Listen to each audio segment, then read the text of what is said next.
नमस्कार, बहुत स्वागत है आप सभी का एनडीटीवी मध्य प्रदेश छत्तीसगढ़ में। मैं आपके साथ अस्मिता दुबे और बुलेटिन की शुरुआत इस वक्त की बड़ी खबर के साथ। भोपाल में मध्य प्रदेश कैबिनेट की अहम बैठक हुई जिसमें कई महत्वपूर्ण फैसलों पर मोहर लगी है। आपको बता दें कि इस बैठक के बाद कैबिनेट मंत्री कैलाश विजयवर्गीय ने प्रेस कॉन्फ्रेंस कर कैबिनेट बैठक के फैसलों की जानकारी दी है।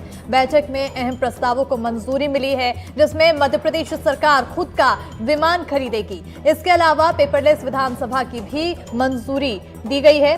वहीं प्रदेश में 7 बड़ी सिंचाई परियोजनाओं की भी कैबिनेट की तरफ से मंजूरी दी गई है। तो बड़ी जानकारी से आप सभी को रूबरू करा रहे हैं, जहां आपको बताते चलें कि मध्य प्रदेश कैबिनेट की अहम बैठक हुई और इस बैठक में कई अहम फैसले लिए गए। 23 करोड़ खर्च कर पेपरलेस विधानसभा चलाई जाएगी। 7 बड़ी सिंचाई परियोजनाओं को कैबिनेट की तरफ से मंजूरी मिली है।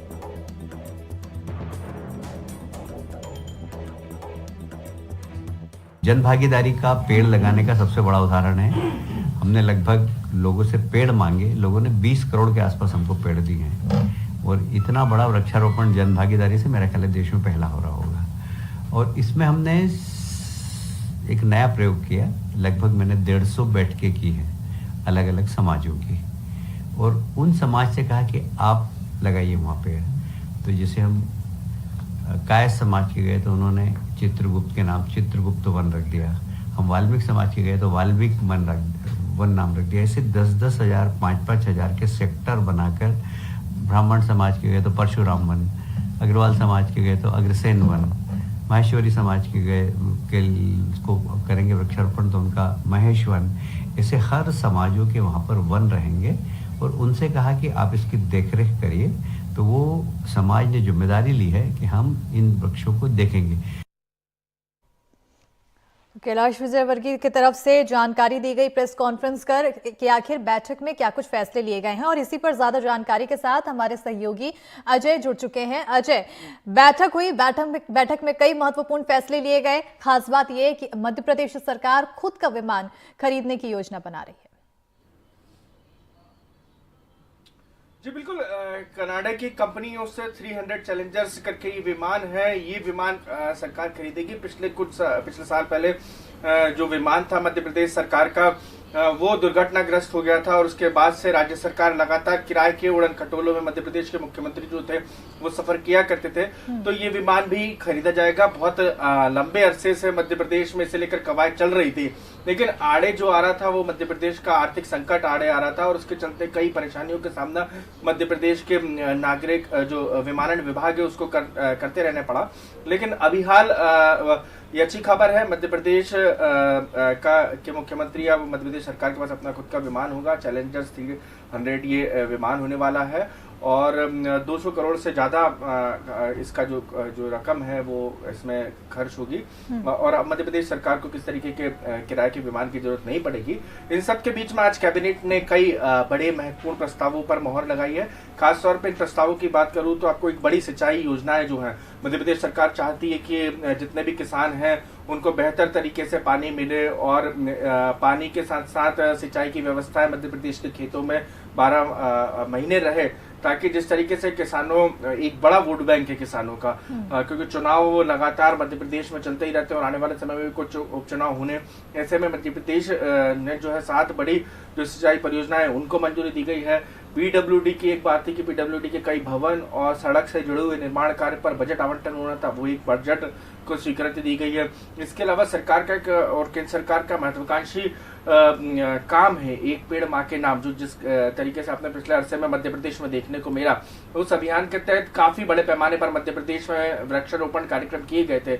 उसी तरीके से एक वृक्षारोपण कार्यक्रम किया जाना जिसके तहत 14 जुलाई को केंद्रीय गृह मंत्री अमित शाह मध्य प्रदेश की आर्थिक राजधानी इंदौर आने वाले हैं और इस कार्यक्रम में वो शिरकत करेंगे, जहां पे लाखों की संख्या में कैबिनेट मंत्री कैलाश विजयवर्गीय ने आयोजन रखा है, जहां पे पेड़ लगाए जाने हैं। समूचा इंदौर पेड़ पौधे लगाएगा और इसे लेकर ये सिर्फ इंदौर की बात नहीं है, समूचे मध्य प्रदेश में इस तरीके के आयोजन होने हैं। लेकिन इंदौर में चूंकि कैलाश विजयवर्गीय की बहुत बड़ी मंशा थी इसे लेकर और उन्होंने इस तरीके का आयोजन किया है और उसमें अलग अलग सामाजिक क्षेत्र के कार्यकर्ताओं के साथ सामाजिक संस्थाएं हों या स्वयंसेवी संस्थाएं हैं उनकी तरफ से बैठकें आयोजित की हैं और इसको बड़ा व्यापक बनाया गया है। इसी तरह मध्य प्रदेश में सरकार इस अभियान को किस तरीके से ग्रास रूट लेवल तक दी जाए, क्योंकि सरकार की छवि से जुड़ा हुआ आयोजन है।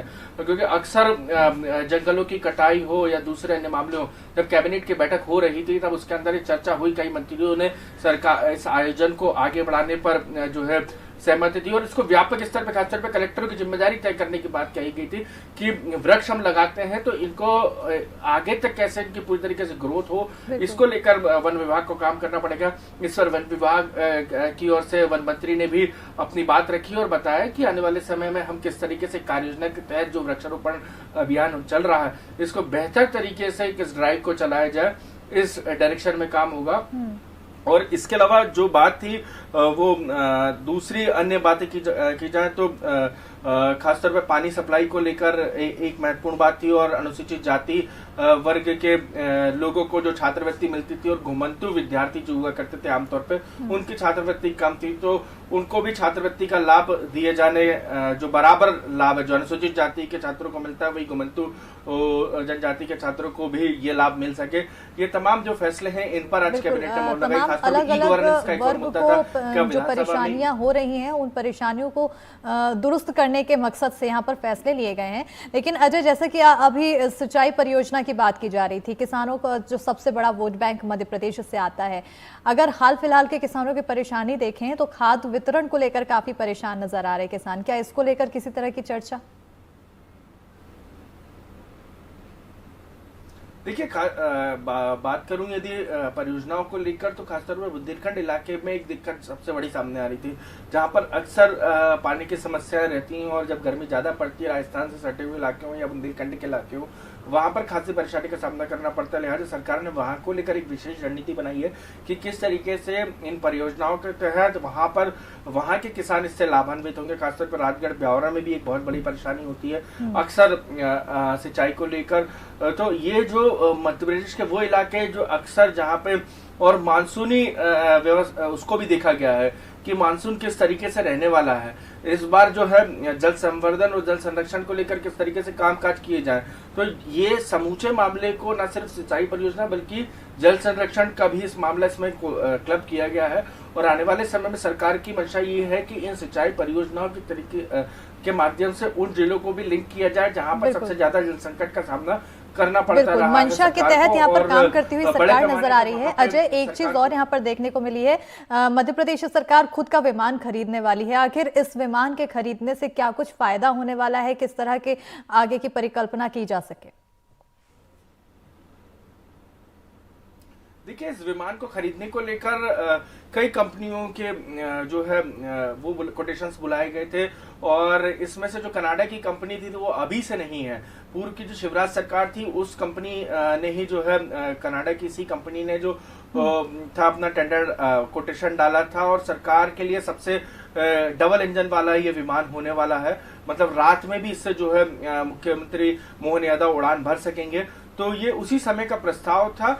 चूंकि आर्थिक परेशानियां मध्य प्रदेश के सामने थी, मध्य प्रदेश में सवाल उठ रहे थे, उस वक्त चुनावी वक्त था, चुनाव का साल भर बचा था सिर्फ, और लिहाजा शिवराज सिंह चौहान ने जो पूर्व के मुख्यमंत्री थे उन्होंने इस पर इस लिहाज से फैसला नहीं किया कि अभियान सरकार कर्ज लेकर वैसे ही चल रही है और ऐसे में यदि विमान खरीद लिया जाता है तो एक और आरोप लगेगा इस मामले में, चूंकि वो बेहद संवेदनशील माने जाते थे। लिहाजा उन्होंने उस वक्त ये फैसला नहीं किया। लेकिन चूंकि अब सरकार के पास एक भारी मैंडेट है और एक जरूरत की चीज है सरकार के लिए विमान जैसी, और मध्य प्रदेश के कई मंत्रियों को अलग अलग जिलों में दौरे करने पड़ते हैं, न सिर्फ मुख्यमंत्री को बल्कि कई मंत्रियों को भी करने पड़ते हैं। ऐसे में समूचा मंत्रिमंडल इस विमान का इस्तेमाल करेगा।